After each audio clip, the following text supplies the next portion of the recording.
10 ఏళ్ల పాలనలో బీఆర్ఎస్ నాయకులు దోచుకున్న దానికి కారణంగా ఇప్పుడు వరుస అరెస్టులు జరుగుతున్నాయని చెప్పేసి కాంగ్రెస్ పార్టీ అయితే ఆరోపిస్తుంది. ప్రస్తుతం మనతో మాజీ కమిషన్ మెంబర్ ఉపేంద్ర గారు ఉన్నారు. అన్న, ఇప్పుడు బీఆర్ఎస్ నాయకులు అయితే గత కొద్ది రోజుల నుంచి అరెస్టులు అనే ఉచ్చు బిగుసుకుంటుంది. దీనిపైన మీరేమంటారు? ఉచ్చు లేదు, బొచ్చు లేదు. ఆడ వింటున్నావా? ఏం పీకేది కూడా ఏం లేదు. ఉచ్చులు వేసేది లేదు, బొచ్చు పీకేది లేదు. ఆడ ఉన్నది కూడా ఏం లేదు. మేమేమంటున్నాం, ఎందుకు ఈ భాష వాడాల్సి వస్తుందంటే మాకు కూడా భాష నేర్చుకుంటున్నాం. మేము అంతకుముందు మాకు ఈ భాషలు లేవు. మేము చాలా చక్కగా మాట్లాడతాం. కాకపోతే ఏంటంటే ఎతి ప్రాసలలో మాట్లాడితే ఈ రేటింగ్ వస్తున్నది. టీవీలో చూస్తున్నారు, జనం చూస్తున్నారు. ముఖ్యమంత్రి భాష కూడా అట్నే ఉంది. కాబట్టి నేనేమంటున్నా, ఈ కేసులు ప్రతీకార చర్యలతోటి, పొలిటికల్ వెండెట్టాతోటి ఇలా గత ప్రభుత్వాలు చేసిన విధానాలని తప్పు చేయాలి, ప్రజలలో బదనాం చేయాలి, వాళ్ళని తక్కువ చేయాలనే ఉద్దేశంతో ఈ ఒక్కొక్క కేసులను తీసుకొస్తున్నట్టుగా మేము భావిస్తూ ఉన్నాం. కానీ ఇందులో ఎలాంటి వాస్తవాలు కూడా లేవు అనేది మా కంటెన్షన్. అంటే ఇప్పుడు దాదాపుగా నెల రోజుల నుంచి అరెస్టులు జరుగుతాయి. ఈ అరెస్టులు వెనక గతంలో ఉద్యమకారులను మోసం చేసినందుకే ఇప్పుడు సరైన శిక్ష పడుతుందని చెప్పేసి అన్నారు. ఇప్పుడు మాట్లాడడానికి ఏ రకమైన మాట్లాడవచ్చు. ఉద్యమకారులకు కూడా చాలా మంది ఉద్యమకారులకు అవకాశాలు వచ్చినాయి. అందరికీ ఒకేసారి రాకుండా కూడా దఫాలుగా అనేక మందిని అకామిడేట్ చేశారు. ఉద్యమకారులు చాలా మంది మా దాంట్లో చైర్మన్లు అయినారు, ఎమ్మెల్యేలు అయినారు, మంత్రులు కూడా అయినారు. కాబట్టి నేనేమంటున్నా, అది కరెక్ట్ కాదు. ఎవరు ఉసురో ఎవరు అనేది ఇప్పుడు మేము చేసిన పనుల్ని చెప్పుకోలేకపోయాం. ప్రజలకు జరిగిన మేల్ని సరిగైన మేము ఎక్స్పోజ్ చేయలేకపోయాం, చెప్పలేకపోయాం. దానికి తోడు అబద్ధాల పునాదుల మీద వాళ్ళు అనేక అబద్ధాలు చెప్పి పైకి వచ్చినారు. వాళ్ళు అబద్ధాలు నమ్మిన ప్రజలు అక్కడ పోయి ఈరోజు వాళ్ళ ఓట్లు వేయటం వల్ల వీళ్ళు అధికారంలోకి వచ్చారు. అధికారంలోకి వచ్చి ఏం చేస్తున్నారు? ఇచ్చిన మాటలు నెరవేర్చకపోవడం వల్ల ఈ రకంగా ప్రతిపక్ష పార్టీని ప్రశ్నిస్తే ప్రజల పక్షాన మాట్లాడే వాళ్ళని కేసుల పాలు చేస్తున్నారు. ఇది కరెక్ట్ కాదని మేము అంటున్నాం. అంటే ఇప్పుడు లొట్టపీస్ కేసు అని చెప్పిన కేటీఆర్ గారు ఇప్పుడు అరెస్ట్ అవుతున్నారని చెప్పి భయపడుతున్నారని వార్తలు. మేము ఈ కేసుకి ఎప్పుడు కూడా కేటీఆర్ గారు భయపడలే.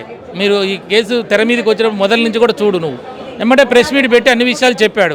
ఇందులో లంచం ఇచ్చిన లేడు, లంచం తీసుకున్న లేడు, దొంగతనం లేదు. నా బామ్మారిది కీలే, నా మేనమామ కీలే, నా సడ్డాకుని కీలే, నేను తీసుకోలే. ఇక్కడ బ్యాంక్ నుంచి చక్కగా ఆ ఎఫ్ఏఓ ఏదైతే ఉన్నదో వాళ్ళ సీఈఓకే నేను వాళ్ళు కూడా వచ్చినాయని చెప్పినారు. ప్రొసీజరల్ ల్యాబ్స్ గురించి మాట్లాడుతారు వీరు. ఆ ల్యాబ్స్ ఏదైనా ఉంటే అవి ఏం జరుగుతుందో తర్వాత చూద్దాం. కానీ ఇక్కడ దొంగతనము, అవినీతి అనే విషయాల మీద ఇక్కడ ఎక్కడ కూడా లేదు అంటున్నాం మేము. దాదాపు మరి 13 నెలలు గడుస్తున్నా కానీ ప్రతిపక్ష నేత అయ్యండి, ప్రతిపక్ష హోదాలో ఉండి కూడా బయటికి రాలేకపోతున్నారు. ఆ పదవి నుంచి కూడా తప్పుకుంటే మంచిది అని చెప్పేసి వార్తలు వింటున్నారు. నేనేమంటున్నా, ఏదే మాటలైనా మాట్లాడవచ్చు. ఇప్పుడు ఏమైనా ఇన్వెస్టిగేషన్ స్టార్ట్ అయింది. ఇన్వెస్టిగేషన్ కంప్లీట్ కావాలి, కోర్టులో వాళ్ళు ఛార్జ్షీట్ వేయాలి, అదంతా ప్రూవ్ కావాలి. అప్పుడు ఈయన దోషి అని తేలితే కదా నువ్వు ఈ డిమాండ్ తెచ్చేది. ప్రతి ఒక్కరి మీద వస్తాయి నేరారోపణలు. నేరారోపణ వచ్చినంత మాత్రం శిక్ష పడేది కాదు కదా. మరి ఇప్పుడు ప్రతిపక్ష నాయకుడు కేసీఆర్ గారు బయటకు వచ్చే పరిస్థితి కనపడుతుంది. కేసీఆర్ బయటకు వస్తే ఈ కాంగ్రెస్ గుంట నక్కలు మొత్తం పరారైతాయి. హైదరాబాద్ నుంచి మాయ మాటలు చెప్పి 1కి 2, 2కు 3, 3కు 6, 6కు 12, 12కి 24, 24కు 48 ర్యాంకులు వస్తున్నాయి. అవి ఇవని చెప్పి ఎట్లా ప్రచారాలు చేసినారో, రైతులకి రైతు డిక్లరేషన్, యువతకి డిక్లరేషన్, బీసీకి డిక్లరేషన్, మహిళకి డిక్లరేషన్, అన్ని డిక్లరేషన్లు స్టాంపు పేపర్ల మీద రాసిచ్చుడు, హామీలు, ఇష్టం వచ్చినట్టు మాట్లాడినావు, సీట్ల మీదకి వచ్చినావు. ఇలా ఏమవుతుంది? 1 year అయింది. ఏం చేసినావు? ఏం చేయలేదు. 1,40 కోట్లు అప్పు చేసినావు. ఏం చేసినవారు అంటే ఏం లేదు నీ దగ్గర. ప్రజలకు ఏమన్నా చేసినావా మంచి పని అంటే ఏం లేదు. కాబట్టి రేపు కేసీఆర్ బయటకు వచ్చి అడుగుతాడు. అడిగిన రోజు దద్దర్ద శరమ అవుతుంది. ఒక్కడు కూడా మళ్ళా సమాధానం చెప్పలేక పరారు కావాల్సి ఉంటుంది. సింహం సింగల్గానే వస్తుంది తమ్మి.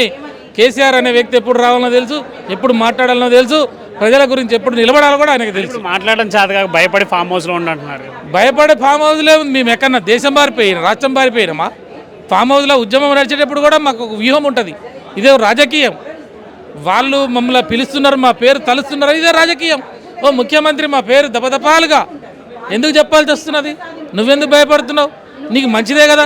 నువ్వు తప్పులు చేస్తున్నావా, ఒప్పులు చేస్తున్నావా మేము అడగట్లేదు. నీకు మంచిదే కదా. నేను అడిగితేనే కదా నీ తప్పులు బయటపడేది. నేను అడగనప్పుడు కూడా నువ్వెందుకు భయపడుతున్నావు? అడిగితే నువ్వు భయపడు. ఇలా కేటీఆర్ అడుగుతున్నాడు కాబట్టి భయపడి జైల్లో పెడుతున్నావు. కేసీఆర్ అడగట్లే కదా, దానికి ఎందుకు నువ్వు భయపడుతున్నావు అంటున్నా. అంటే కేసీఆర్ మాట్లాడినా భయపడతావు, కేసీఆర్ మాట్లాడకపోయినా భయపడతావు. అంటే మొత్తానికి కేసీఆర్ అంటే నీకు భయం కాంగ్రెస్ ప్రభుత్వానికి. కాబట్టి నేనేమంటున్నా, మాట్లాడేటప్పుడు మాట్లాడతాం, అడిగేటప్పుడు అడుగుతాం. ప్రజల పక్షాన ఎప్పుడు నిలబడాలనో మాకు తెలుసు.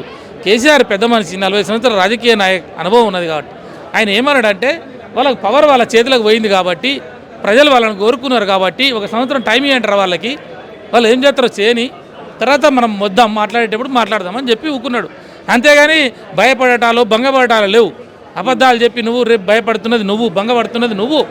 అంటే మొదటగా కవితను అరెస్ట్ చేశారు, తర్వాత ఇప్పుడు కేటీఆర్ జోలికి వచ్చారు. మరి రానున్న రోజులలో మరి ఎవరిని టార్గెట్ చేయబోతుంది కాంగ్రెస్? నువ్వు ఎవరినైనా అరెస్ట్ చేయి, కవిత గారిని చేసినావు, రేపు కేసీఆర్ని అరెస్ట్ చేయి, హరీష్ రావుని అరెస్ట్ చేయి, మా నాయకుల్లో మా లీడర్లు అందరిని అరెస్ట్ చేయి, మా కార్యకర్తలను కూడా అరెస్ట్ చేయి. మేము ఎక్కడ తగ్గేయలేదు, భయపడేలేదు. ఇది ఉద్యమ నేపథ్యం ఉన్న పార్టీ. ఒక్కొక్క కేటీఆర్ 100 కేటీఆర్లు కావడానికి సిద్ధంగా ఇలా చూడు ఎట్లా ఉన్నది ఇక్కడ వాతావరణం. ఒక కేసీఆర్ ఇలా 100 మంది కేసీఆర్లను తయారు చేసిండు తెలంగాణలో.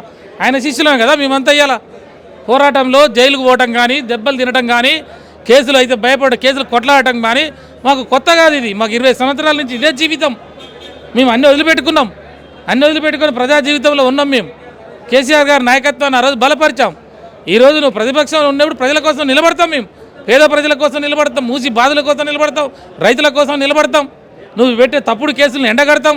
అసెంబ్లీలో చర్చ పెట్టమంటే పెట్టకుండా పారిపోయి ఈరోజు 4 గోడల మధ్యలో కేటీ రామారావు గారిని పిలిచి అదే 4 ప్రశ్నలు ఉక్కదంపుడు ఉపన్యాసం, అవే మాటలు.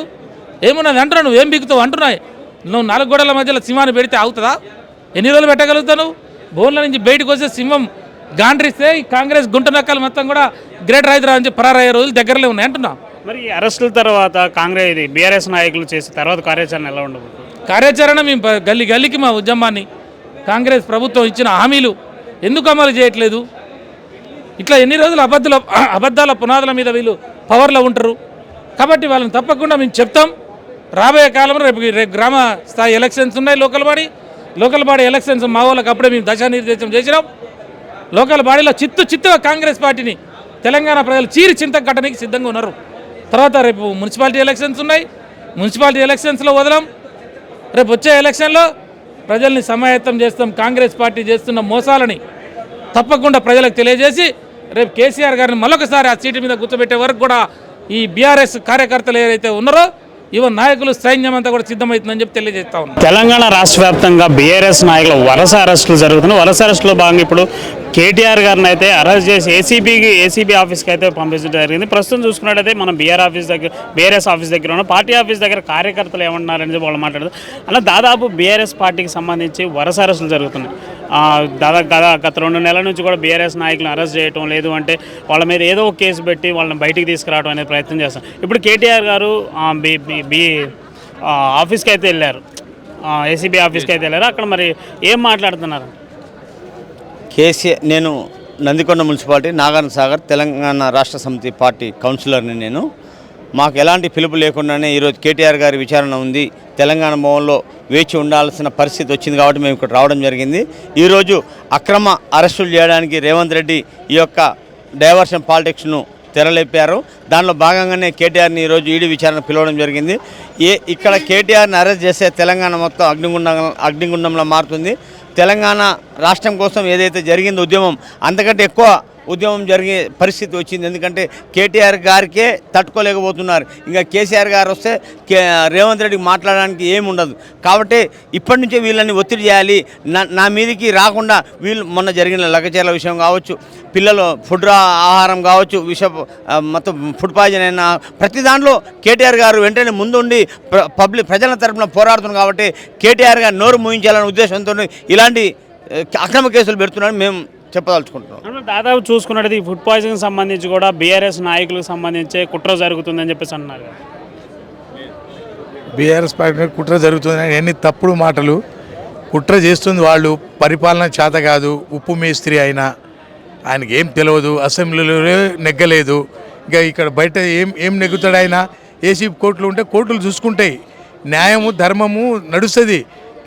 కేటీఆర్ గారు మంచిగా ఒక ఏం లేకుండా స్వచ్ఛమైన కడిగిన ముత్యంలాగా ఆయన బయటకు వస్తాడు. ఇవన్నీ నీలాప నిందలు. కాలం ప్రజలందరినీ డైవర్ట్ చేసి ఆయన ప్రజాపాలన చేతకాక, ఆయన స్కీములు నెరవేర్చక, కళ్యాణ లక్ష్మి లేక, బంగారం లేక, 2500 పింఛన్ లేక, ఏంటి బస్సు పెట్టిండు, పంచాయతీలు పెట్టిండు. బస్సు ఎవడో పెట్టమండి ఫ్రీ బస్ అని కండక్టర్ని డ్రైవర్ని అడిగితే ఈయన చక్కదని మీద చెప్తారు. ఈయన చేసేవి అది గ్రామ స్థాయిలో చేసే రాజకీయం చేస్తుండ్రు. ముఖ్యమంత్రిగా పరిపక్వత చెందిన నాయకుల్లాగా లేరు. వాళ్ళకు కొట్టుకొని చేస్తారు చూడండి. అంటే దాదాపు బీఆర్ఎస్ నాయకులు 10 సంవత్సరాల అంటే వాళ్ళు చేసిన పాలనలో భాగం మొత్తం దోచుకొని దాచుకున్నారే తప్ప ప్రజలకు పెట్టింది ఏమి లేదు, ప్రజలకు ఒరిగింది ఏమి లేదు అని చెప్పేసి వార్తలు కూడా ఉన్నాయి. వాళ్ళు ఎంతసేపు ఉన్నా బురద చల్లడానికే ఉన్నారు. ఎందుకంటే ఇప్పుడు ఇంకా రానున్న భవిష్యత్తులో ఇంకొక సంవత్సరం అయితే తెలుస్తుంది ఎవరి పరిస్థితి ఏందనేది అర్థమవుతుంది. ఎందుకంటే జనాలకు కూడా ప్రతి ఒక్కరికి అర్థమైంది వాళ్ళు ఇచ్చిన హామీలు ఏది నెరవేర్చలేదు. ఈ హామీల కొరకు ప్రయత్నం చేస్తుండగానే కానీ కేటీఆర్ గారు అన్ని హామీల కొరకు అడ్డుపడుతున్న ఉద్దేశంతో కేటీఆర్ గారిని లోపలేయాలని ఆలోచన చేస్తున్నారు. కేటీఆర్ గారిని లోపలేస్తే ఇంకా మాకు ప్రజాబలం ఎక్కువవుతుంది కాబట్టి మాకే ఇబ్బందులు అయితే ఏం లేవు. ఎందుకంటే కేటీఆర్ గారు నిర్దోషిగానే బయటకు వస్తాడు.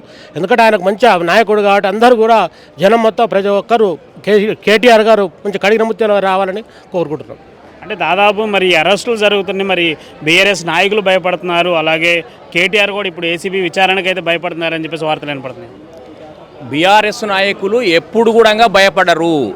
ఏడి కాదు ఏది కానీ ఇలాంటి కేసులకు భయపడే నాయకుడు కల్వకుంట్ల చంద్రశేఖరరావు కానీ, కల్వకుంట్ల తారక రామారావు కానీ, తన్నీర్ హరీష్ రావు కానీ ఇలాంటి కేసులు వాళ్ళకు ఒక ఎంటిక ఎవ్వరు కూడా భయపడే ముచ్చట్లేదు. ఆనాడు 2014 నుంచి 2023 వరకు కూడా ఈ రాష్ట్రాన్ని సంపదను సృష్టించి అధికారాన్ని ప్రతి పేదవాడికి ఈ సంపద పేదవాడికి అన్నీ కల్పిస్తున్నటువంటి ఘనత ఇవాళ కల్వకుంట్ల తారక రామారావుది, కల్వకుంట్ల కేసీఆర్ గారిది సంపద.